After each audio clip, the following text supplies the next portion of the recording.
Good afternoon, everyone, and thank you for joining us for the fourth Artist Conversation, organized as part of the programming to complement the exhibition of the recipients of the 2020 Governor General's Awards in Visual and Media Arts, currently installed at the Art Gallery of Alberta. My name is Catherine Croston, and I'm the Executive Director and Chief Curator of the AGA. I would like to begin by acknowledging that we are hosting the exhibition and this webinar from Treaty 6 territory and Region 4 of the Métis Nation of Alberta.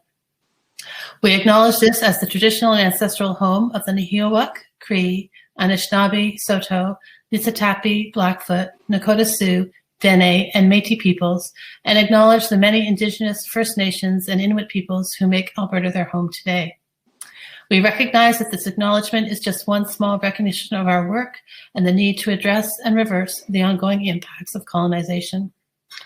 The Governor General's Award in Visual and Media Arts is a lifetime achievement award that recognizes an artist's career, body of work, and contribution to the visual arts, media arts, and fine craft in Canada. In 2020, 8 artists were honored for their exceptional careers and lifetime achievements. The 2020 winners are Deanna Bowen, Dana Claxton, Ruth Cuthand, Michael Fernandez, Jorge Lozano Lorca, Ken Lam, Anna Torma, and Zainab Verji. This afternoon, we are very pleased to welcome Anna Torma, the recipient of the 2020 Sadie Bronfman Award in Fine Craft. Anna Torma is a visual artist working in textile. She was born in Hungary in 1952 and graduated with a degree in textile art and design from the Hungarian University of Applied Arts in 1979. She has been an exhibiting artist since then and has produced mainly large-scale hand-embroidered wall hangings and collages. Anna's works draw inspiration from folk art, anatomical sketches, gardens, and graffiti, methodically composing fantastic visual stories. Anna has exhibited her work internationally and is represented in many public, private, and corporate collections, including the Museum of Arts and Design in New York, the Art Gallery of Nova Scotia, and the Beaverbrook Art Gallery. She was a 2014 recipient of the Lieutenant Governor's Award for High Achievement in the Visual Arts. Anna immigrated to Canada in 1988 and has lived and worked in Bay Verte, New Brunswick since 2002. This afternoon, Anna is in conversation with Shauna Thompson. Shauna Thompson is currently curator at Esker Foundation in Calgary. She has supported solo projects and exhibitions working with many artists, including Katie Owie, Nep Sidhu, Kablusiak, Vanessa Brown, Kaponu Kalenga, Jason DeHaan, Anna Torma, among many others. Shauna is a current and founding member of Calgary's Public Art Alliance, a coalition of artists, curators, critics, art professionals, and students who advocate for the value and professionalism of public art in Calgary. Prior to joining Esker Foundation, Thompson was the curatorial assistant at the Walter Phillips Gallery at the Banff Centre. She has also worked with the Justina M. Barnaky Gallery, now the Art Museum at the University of Toronto, YYZ Artist Outlets, and the Art Gallery of Mississauga. Thompson holds a master's degree in curatorial studies from the University of Toronto and a master's degree in English from the University of Guelph. Before I turn things over to Anna and Shauna, just a few notes. Anna and Shauna will speak for about 45 minutes, following which we will answer questions. And please enter any questions you have in the chat function.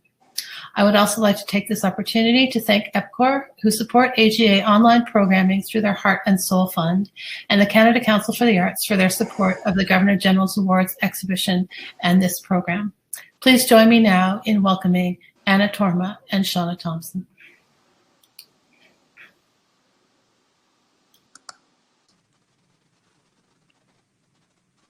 Hey, Anna. Hi, it's really good to see you again and renew our working relationship and friendship. Yeah, same. After that. So good to see your face. I was hoping to run into you at one of these openings, either at the Textile Museum or the AGA, but obviously COVID had other plans. Yes. Well, thank you, Catherine, so much, and to Helen as well for all of your patience and help with the technical side of all of this and the AGA. And thank you, Anna, for inviting me to speak with you today. My pleasure. I guess as a little bit of context just for folks who don't know. I mean, we've known each other for a number of years. We made an exhibition together at Esker in 2018 called Book of Abandoned Details. And before that, I think the first time I saw your work in person was in think it was 2015, you had a show at Gallery Robert Poulin in Montreal. And it was one of those moments, I think, as a curator that I'm always looking for, where you walk into a show, you don't have any expectations. I really was just kind of browsing around Montreal, and I encountered your work and was just completely thunderstruck by it, and so impressed and seduced and interested in this incredibly vivacious textile work on the wall. There was, just a cast of weird characters, this joy, the sort of seduction of wanting to touch these pieces that were so vivid and, really kind of so densely populated with this visual vocabulary that sort of carries through your work, which is so, so interesting. And also just the intense amount of labor that obviously went into all of those pieces. So it was a really exciting moment to see that work, and then to start to, build a relationship with you in subsequent years and have this show come together. And now this, so. Yes. Yes. So when we talked about how to kind of move through this talk, we're going to start, I think, with the most sort of recent works and shows that you've been working on lately. And I've kind of organized the images, and there may be too many images to go through, but I've kind of organized them alongside these thematic groupings, more or less, that you and Sarah Quinton, who is the curatorial director at the Textile Museum of Canada, came up with in your show, Permanent Danger. So yes, the title. So we'll kind of move through some of these images and talk about these works in these kind of somewhat loose thematic groupings, but I'm sure we'll bounce back and forth among different work. So I thought maybe we would start here at this grouping of work, which is from Permanent Danger at the Textile Museum. yes. And it includes probably my favorite piece of yours on the right, which is also titled Permanent Danger. And then these subsequent pieces that are over to the left. And to kind of start out talking about your work, as the title card preceding this said, storytelling. You've described yourself as a storyteller, and also a, quote, spiritual keeper of memories, which I love that in relation to your practice. And we'll come back to that idea of memory as well later on. But I wondered if we could start off by talking a little bit about Permanent Danger in relation to the idea of storytelling in your work.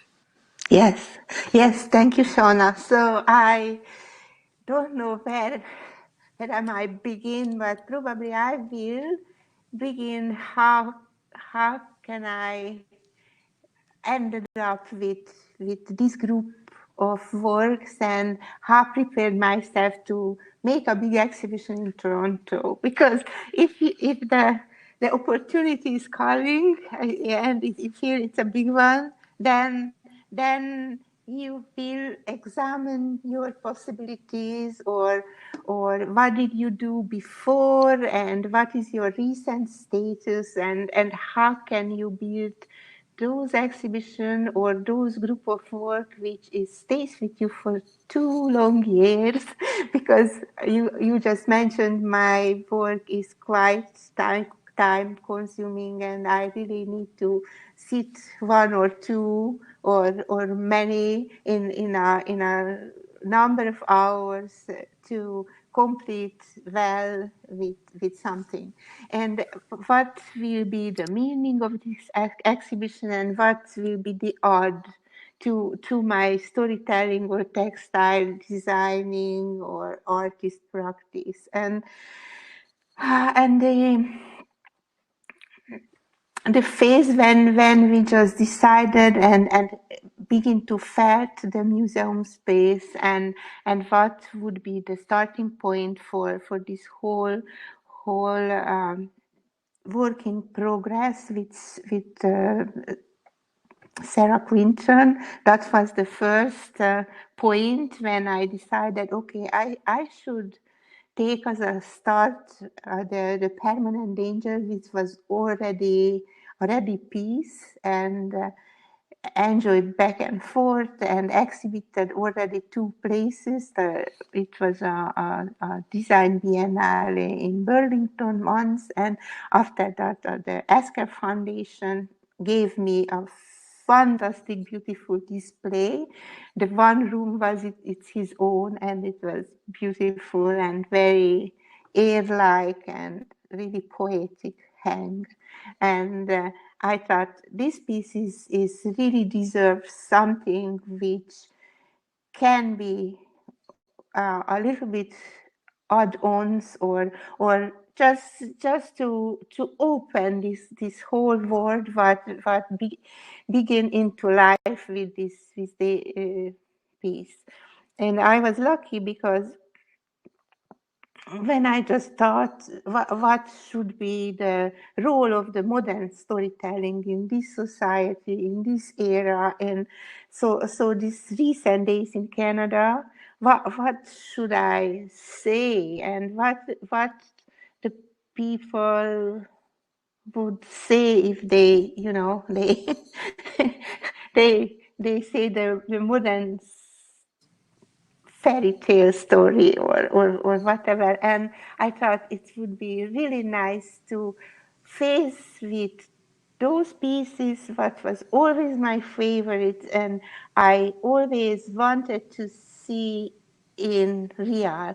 And Sheila Hugh McKay Foundation gave me a research grant to go to France and see around what's the scenario in textiles in France, and it was invaluable. It was such a good timing and such a beautiful travel because my focus was the textile and the gardens and the anthropology, and these 3 things came together in a perfect way because I went to the most modern textile museum, I think, in the world. It was Aubusson, and they showed the old and new and very contemporary way how the textile itself manifests in a museum settings and the learnings and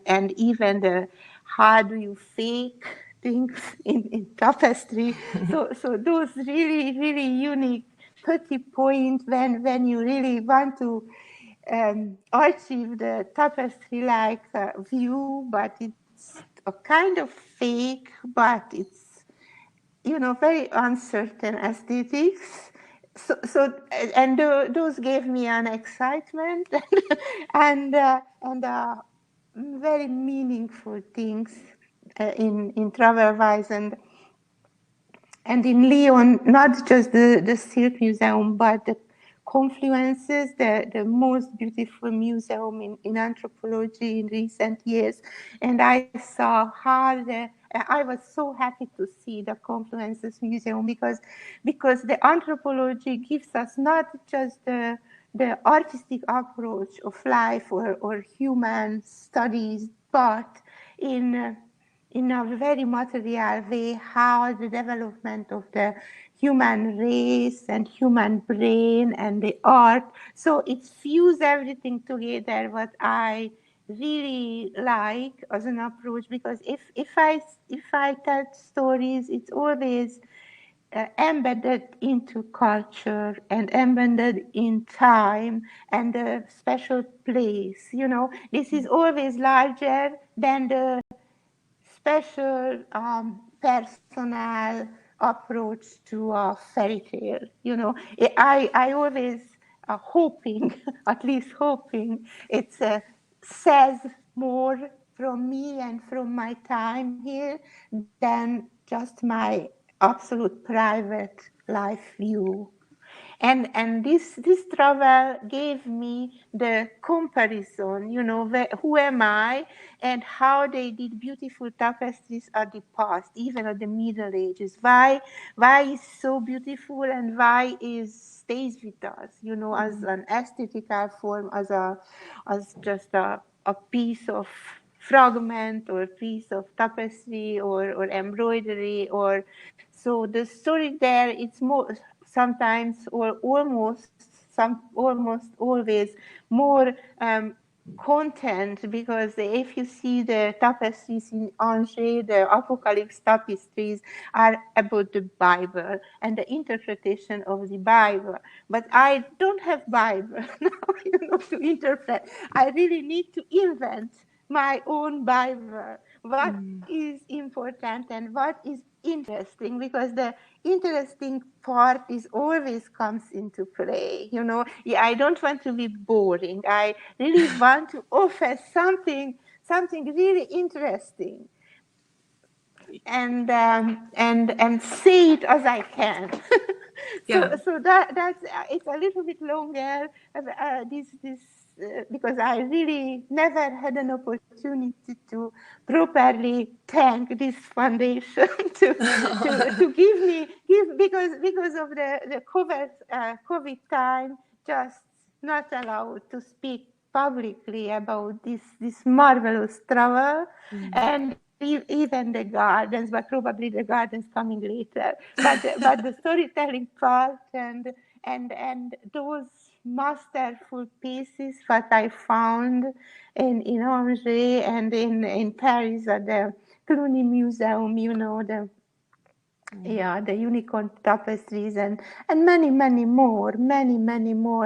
Right. And after that, it was easier to make some more, some sisters and brothers to this Right. piece, which is permanent danger.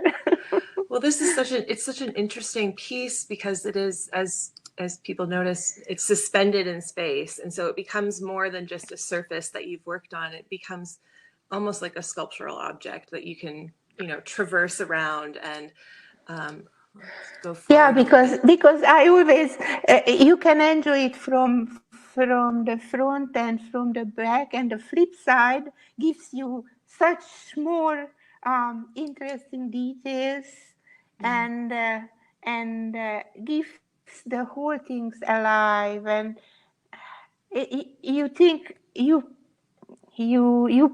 finished two pieces in one time, Right. but the effort is twice bigger, because you need to control the front and the back in the same time. Oh, that's nice. Yes. Here it is. Yeah, here it is. From the Your front. museum is really exquisite and something really special. Here Thank is the you. back. Oh my That's goodness. the back. Yeah. And the lighting was so nice, and Well, it just really highlights the sort of textural, the surface kind of play on this piece. But I found it really interesting, because there's the front to kind of read in terms of, maybe trying to piece together a narrative with these characters that populate this very densely layered kind of garden. And then on the back, of course, they're reversed, but it almost reminds me of like a reversed kind of, almost kind of solarized image, and that kind of adds a whole other layer. And the whole pieces and figures and players are dissolving, and it's intentional, because I really wanted, after a point, I wanted to dissolve into a surface everything, because we are just somehow, I feel we are unified somehow in this world. It's unification of my kind, probably. At the back is more than the front, because the dark background at the back is allow more swallowing, it swallows the colors a lot more than the white surface, a pinkish surface. And I was so excited to flip-flop what's happening on the other side when I was at the front. Right. Like, yeah, it's almost like a parallel kind of story. And yes, and it's entertained me greatly. So and as I told you, the form and the contours and the players of this piece slowly dissolved. And I went far away what was my original design. Right. And it was so seductive and so successful, and then I went back to the original design, and I thought, I spent a lot of time to balance this and to make the figures good. And I thought I really need to rethink and revitalize those figures and forms and give it the another life. And that's how I ended up with this almost black and white pieces, which are reverse applique. I cut out the form and I stabilize the edges, and it's nothing more fancy stitch or something. I went just the bone visuals, nothing else. It's not free. It was just like a silhouette drawings, as you told before, and I told before, because those silhouette drawings was a quite interesting art forms at the previous era of art making but Caravaca is a master of that as a modern artist, and I found his works, her works so fantastic and engaging, and I thought, okay, and even others, because these cutouts are gain a revival in these times, and the techniques are there. Yeah, it's interesting, again, like taking this extremely dense surface, dissolving it on the backside, and then further kind of fragmenting it through the silhouette. It was, again, really interesting in a way to revisit these kind of characters and storytelling. And to harken back to silhouetting, I was thinking about that as, back in the 19th century, it became a popular art form, but often sort of practiced within the home by women as kind of an amateur sort of art making practice. And also it became a way, a very affordable way for people to sort of carry a likeness of somebody with them, pre-photography. You'd get a silhouette done of your loved one if they were going to be away from you. And so again, like this kind of conversation around narrative and memory keeping and how that kind of plays through your work. And this is a progression of permanent danger. So interesting in that way. Yeah, and probably many people knows who follow my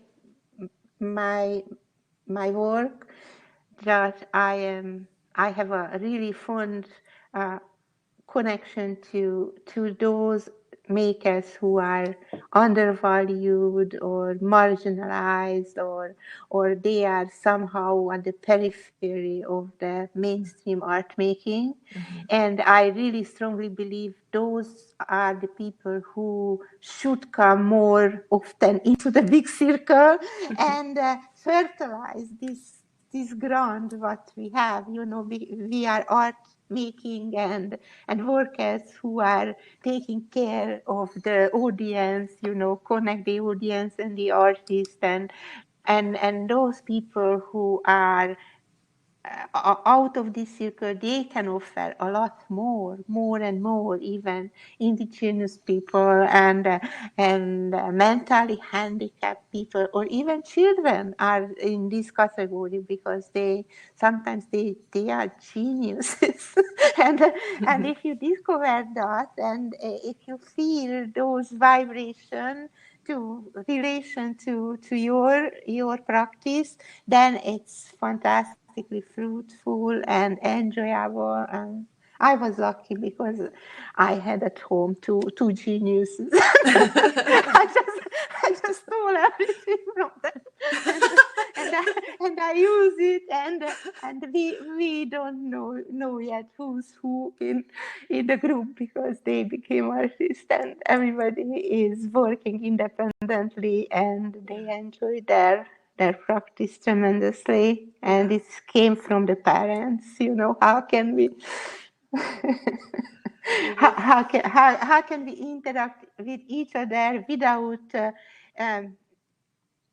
interfere our fertile thoughts in a wrong way? So give help and enjoyment and beauty, not take away the independence and the other characteristics.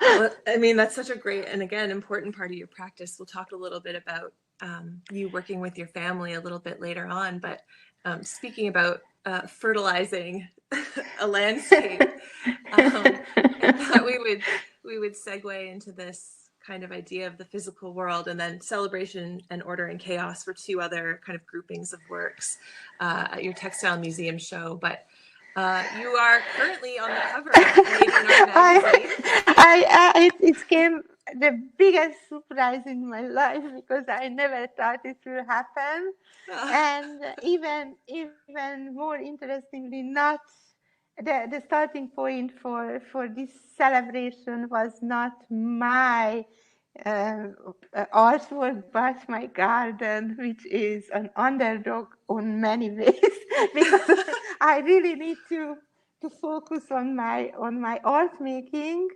because that's my bread, and the gardening is my hobby.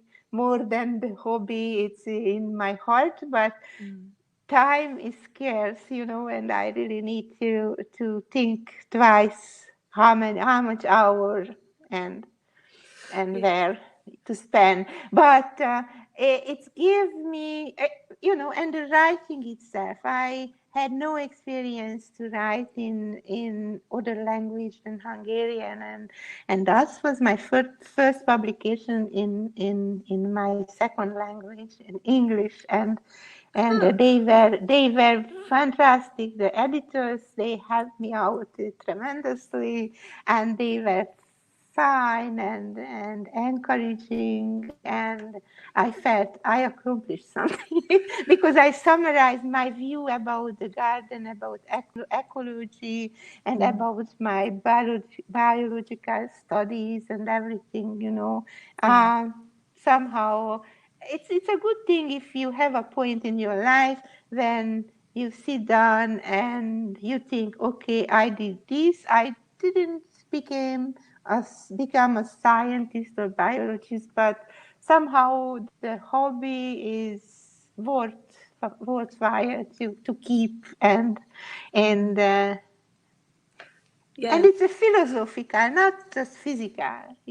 Gardening is really, really interesting phenomenon.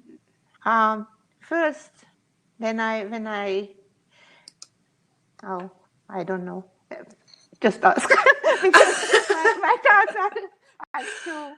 No, I mean, I thought the piece that you wrote for Canadian Art, a garden diary, was so beautiful and such a personal essay reflecting on your relationship to gardening as a practice, your relationship to the land you live on, and your art making practice. And you talked about carrying your gardening practice with you from Hungary when you came to Canada in the late 80s, and how gardening and art making, they're so closely intertwined to you that I think you said, quote, "At this point, I would not know really which comes first," which I think is such an interesting thing. And this image up right now is the full piece from the cover. Yeah.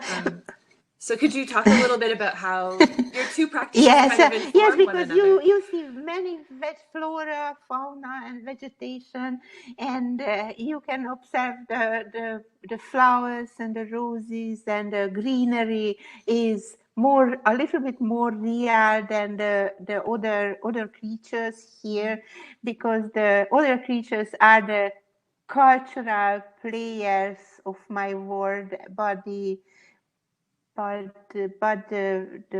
flora is my own observations about my garden, and I use it frequently all the time. This is my everyday life to live with green stuff inside and out, and I draw it all the time, and even if it became sometimes ornamental or fuse each other into the animal life, because at the middle the snake and the plant became one, and the colors are really not differentiated between the sometimes, it's you can have a blue man and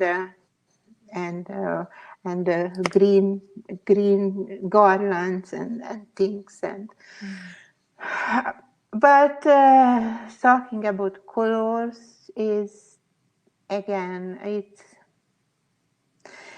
so you need to decide what will be the mood of the piece, and then you will choose the colors, because sometimes it has just a few colors and in a dark tone. Sometimes you want to suggest a springtime feeling, and the spring is, different than the heavy tapestry like things. This is a silk piece with silk thread and covered many layers of very transparent silks. And the body of the work is just one-sided, but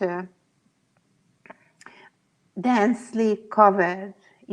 If we will compare this piece with the abandoned details pieces, you will see the big differences later on, because I used a very plain surface. So these are my storytelling pieces, and these are densely stitched. It's almost covered with stitch, the whole surface, and it gives you a very even surface.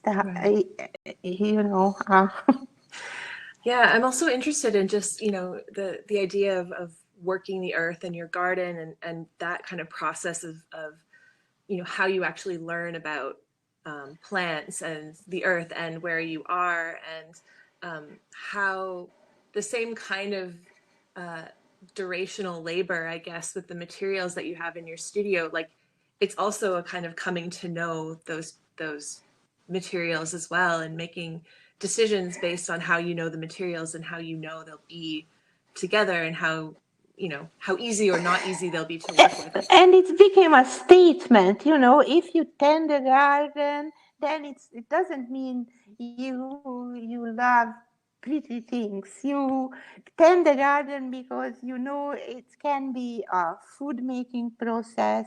It's the atmosphere can be benefited from that, because we need oxygen, and even so it can be a life-saving action if you have a piece of land and in a situation what we don't see, right now, but it's easily imaginable with this development of COVID and everything.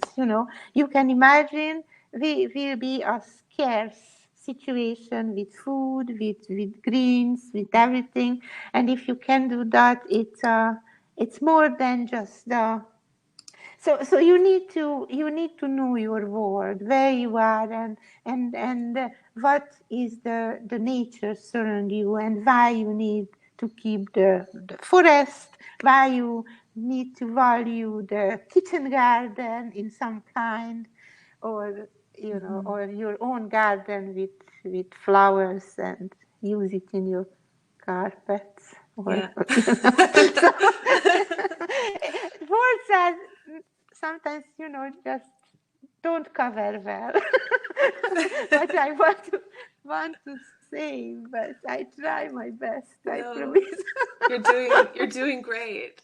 I included these works in as well, the pedagogical chart images. Again, just kind of thinking about this idea of working through, although these works are almost it's this idea of trying to impose some kind of order or some kind of way of coming to know or knowledge onto sort of like chaotic the humans itself, I talk a lot about the myths and legends and fairy tales and everything, because it's your brain work and your brain child, but you are a physical being. You have skeletons, you have well described inside, and it's working, it's functioning. So you are a functioning, highly functioning being in the world, which has parts like the auto or or everything, and you can name it, you can take care of it, you can know it. You know, this is the map of the human physical existence, and they've worked on it for years, hundred years. So I really fond of the natural sciences, as you see, and I really want to make a picture or show the pictures. Yes, we are highly transcendent and spiritual uh, in here in the earth, but we have a robust physicalities, you know, which contains sex, pleasure making and pleasure seeking, and skeletons and death and life and love and beauty and everything, you know. So humans are very complex creatures, and I really like to portray that complexity with layers with the natural world around us, which is in danger, of course. Yeah, that's why the gardening and so and taking care of each other, you know, like the red fragment says, I learned something from that woman who was my really close relatives and get the stroke, but and she needed to relearn from me that process what she taught me earlier. So it was such a nice. I'm going to skip ahead to that piece. Yeah, I which know. Which is in the inheritance yeah. side of things. Yeah, it just came to my mind, and it's almost this one. Yes, and it was such a nice, and it was not. It was instinctional. I didn't know what I'm doing with her when I did it, you know. When I encouraged her to just do just one more, and we will be at home and we will see it together again. Because she wanted to give up the whole things because she realized it's not the piece what she used to make, and I thought this is even more beautiful in this way.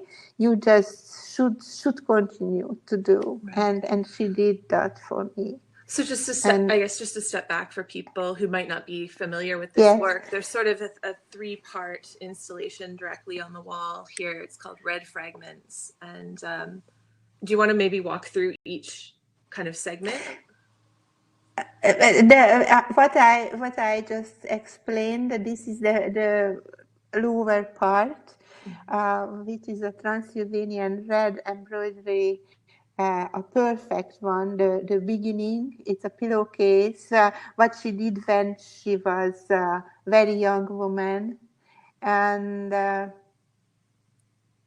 she got a stroke. The second one didn't show much, but after the third and all those things came after her stroke, and she didn't was able to use her brain properly, but she gained back her speech and her dexterity in a way, but never came back totally.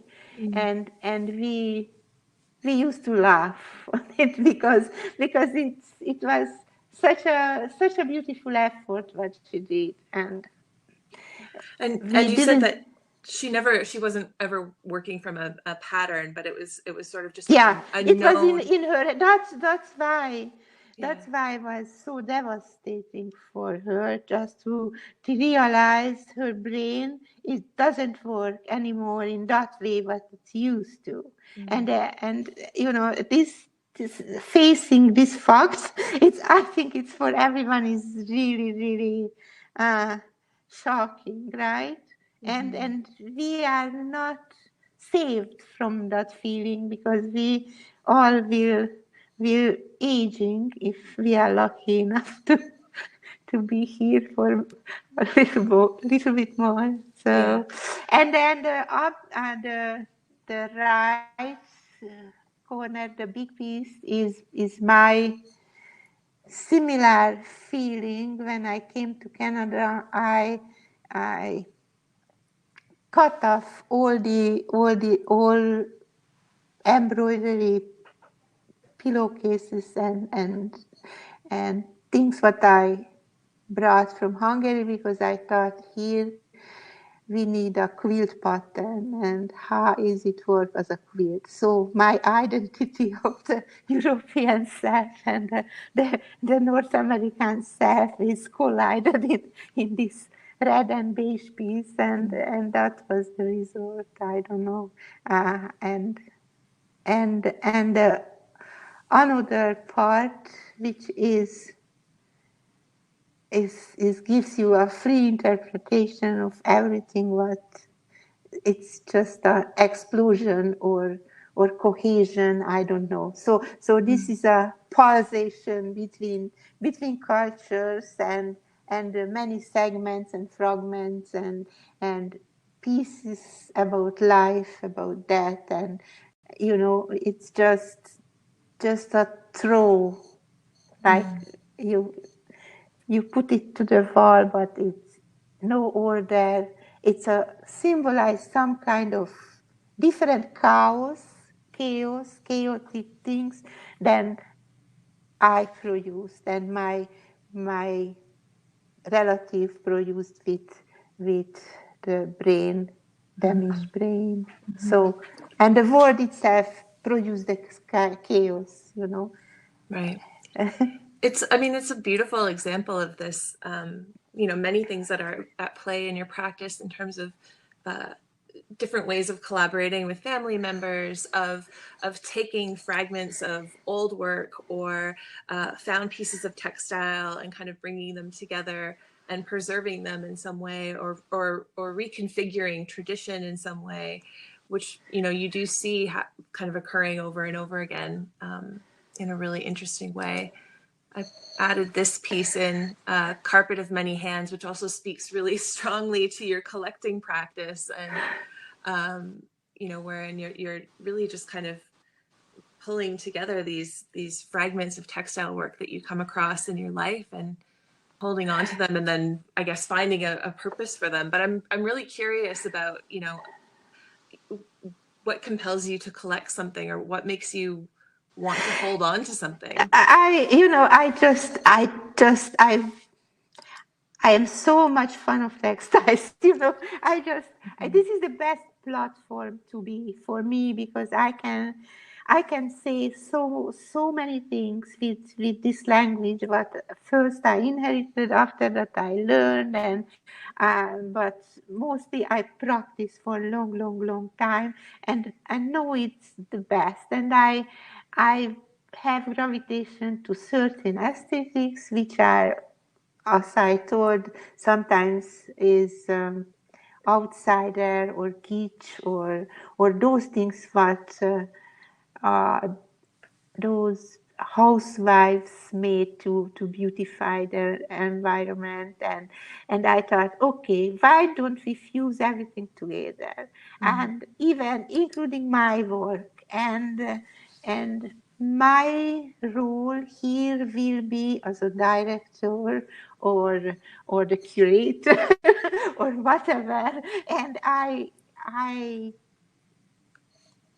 throw everything together and stabilize it, and with the humor, with everything what you can find in life, and it's a like to sing in a chorus. It has no arias and no big things, but everything is blended into a final piece.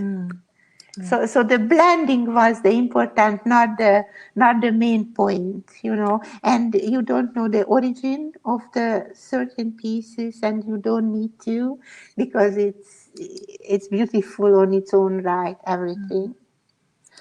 And then shifting into this series of works, Abandoned Details, which is again this sort of collecting of bits and pieces and bringing them together, but in a very different kind of way, where they aren't kind of brought together as a sort of kind of cohesive whole. They're kept kind of discrete. They're not kind of layered on top of one another. And I wonder, I mean, you referenced this body of work.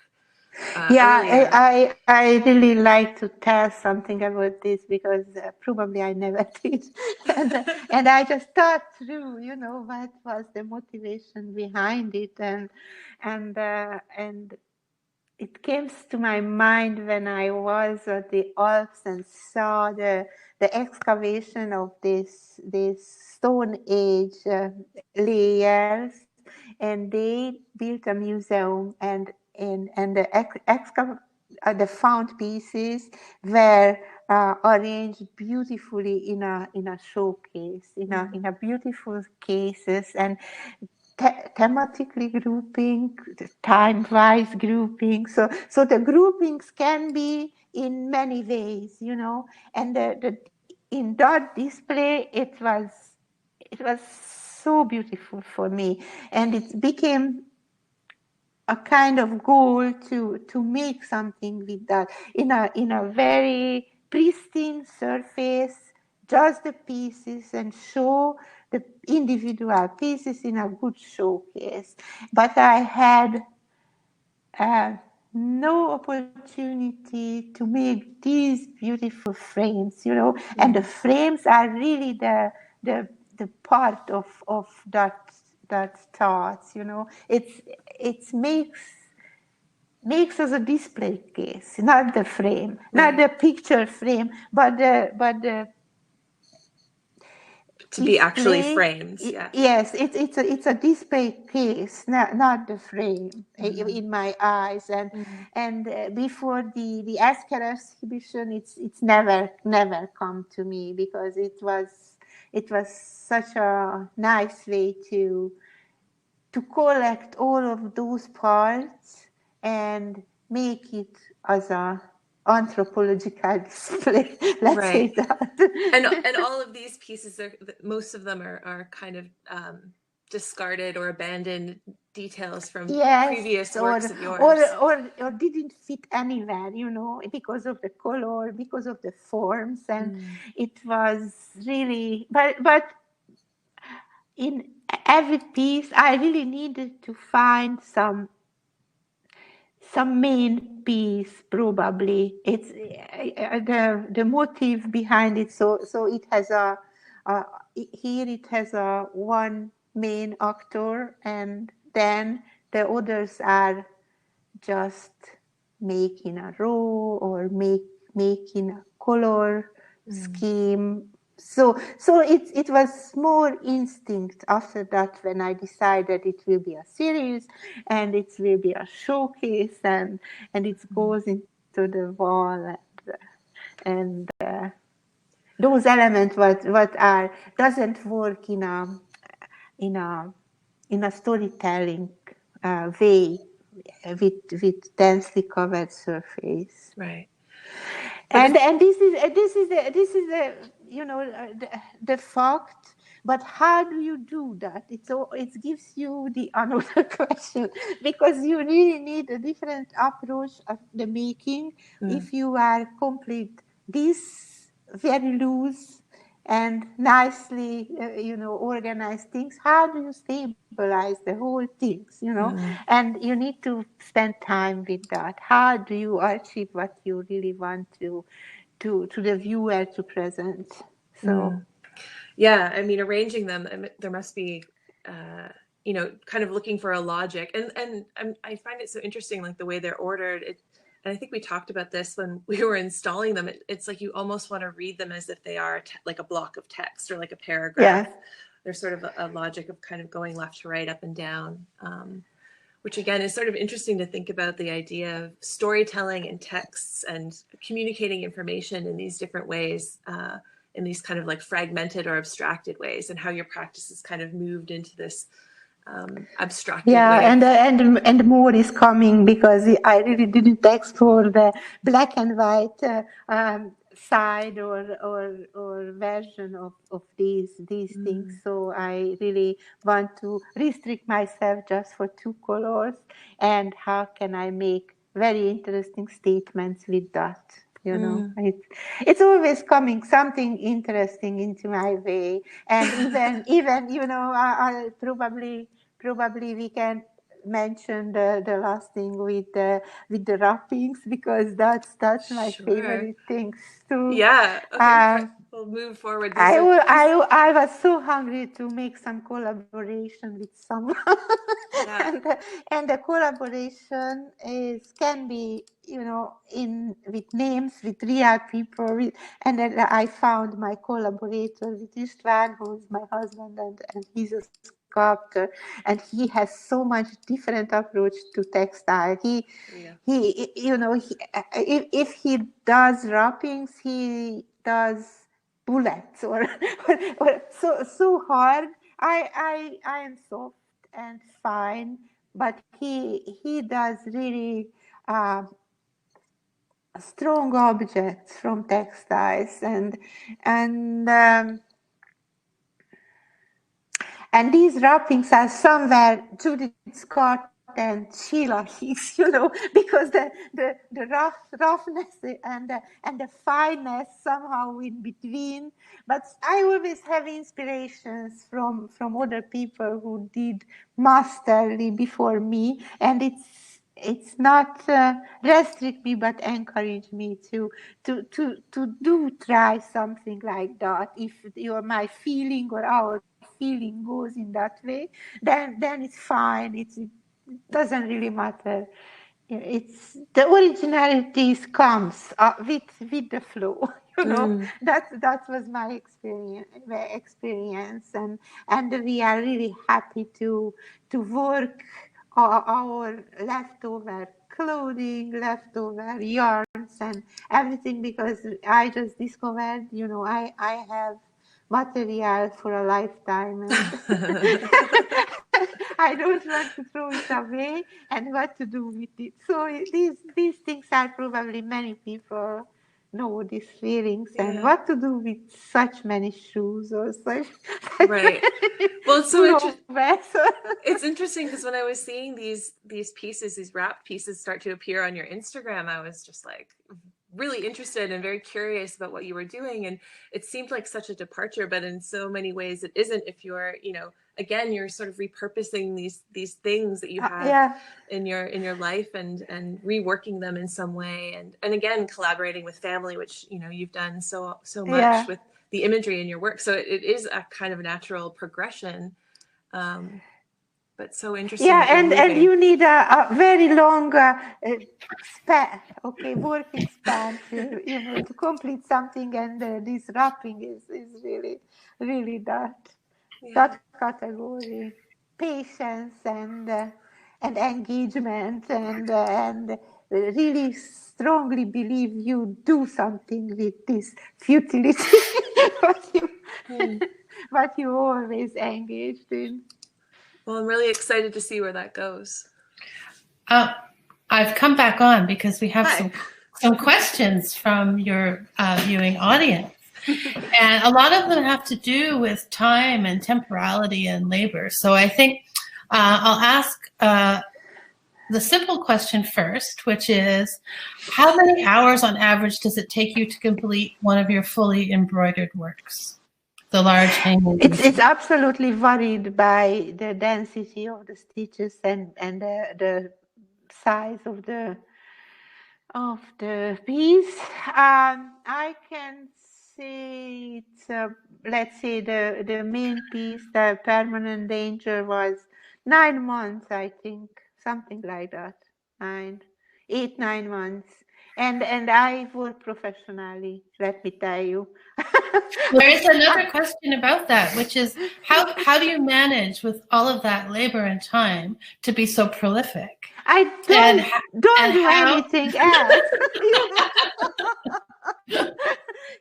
You have a workplace and you go for 8 hours a day, and if I spend my time 8 hours a day in my studio, then I go far with that, you know. Yes, because and I am lucky because I don't need to spend my time 9 to 5. I can spend in a nice day break and then work until 10 o'clock or whatever. So the time is in my hand. So another question just came in. Are you stitching all in silk, and do you dye your own thread? I do dye my own thread, and the yarn is stitched, but many times the base is linen base silk threads. But sometimes I do silk base silk threads. The thread is silk because that's allows so many things. It's the best material. And another question about how do you start and finish your day as a creator and focus on creating? I'm fantastically lucky because I have a studio, my own studio, which is large. Not just the perimeter of the studio, but the height. The height is really, it's almost two level height of cathedral ceiling, and you feel air around you. And if you come from the bed, you find yourself in the studio and you see what you did last night and say hello to your flowers and greens and see out the window which is white and the crows are there and waiting for the food from us. So everything comes into my mind slowly. Then I do my cleaning stuff around me, and then breakfast and hit my chair. First see the emails, and then have the morning mind is so much better than the afternoon mind, and the evening mind. That's why I was really lucky to agree to have me here in this time. The night I am not very good at all. So I am so tired, and this talking session is new to me. So I am not very confident, and I thought if it has a way, then we should talk as early as possible. Thank you. No, I'm afraid that I may have cut you off though with your talk with Shauna about what the future of these wrapped works is going to be. Do you know, or are they just there? No future yet. We have a big passion to do some more and more, and how can we exhibit in an order we don't know yet. Mm-hmm. But it will be very interesting, I think. Yeah, it looks like there's accumulation of them behind you. Yeah. Is that correct? Yeah. That's definitely about accumulation and repurposing and do some interesting what you don't have anything else, just your leftover material. Time and well heated place and loving companionship. So. They're lovely. They're lovely. Shauna, do you have any final questions that you wanted to ask Anna before? No, I mean, my big question was about the wrapped works and just where that was going, and I think you answered that beautifully. So thank you. Oh, sorry, I have to repeat that. Yes, she dyes her own threads. One of our our people missed your answer. So there you go. Yes. Anyway, I just want to say on behalf of the AGA, thank you so much for being here. Thank you, Anna. Your work is spectacular at the gallery. I wish everybody could have a chance to see it. As you know, unfortunately, Alberta's closed down. We're not fortunate to be living in Baie Verte, which I think is probably a better place to be than Alberta at the moment. But we do hope to reopen and share those works with the public again. So thank you very much. They're incredibly extraordinary, and the detail that you see in these slides gives you a sense, but it's so much better to see the works in person. So I do hope that that will be possible. And thank you, Shauna, for your conversation today. It's been great. And also for the work you do at the Esker, which contributes a lot. So Anna, very fitting Governor General Award winner. Thank you so much. And thank you for having me, guys. I was really honored and happy to see you and organize around my work, everything. So great. And just before we go, I just want to tell our audience that our next Governor General Award-winning conversation will be next Monday at 4 p.m. Mountain Time with Ken Lum in conversation with William Wood. So please join us next week. And thank you again so much. Thank you. Bye-bye. Thank you. Bye.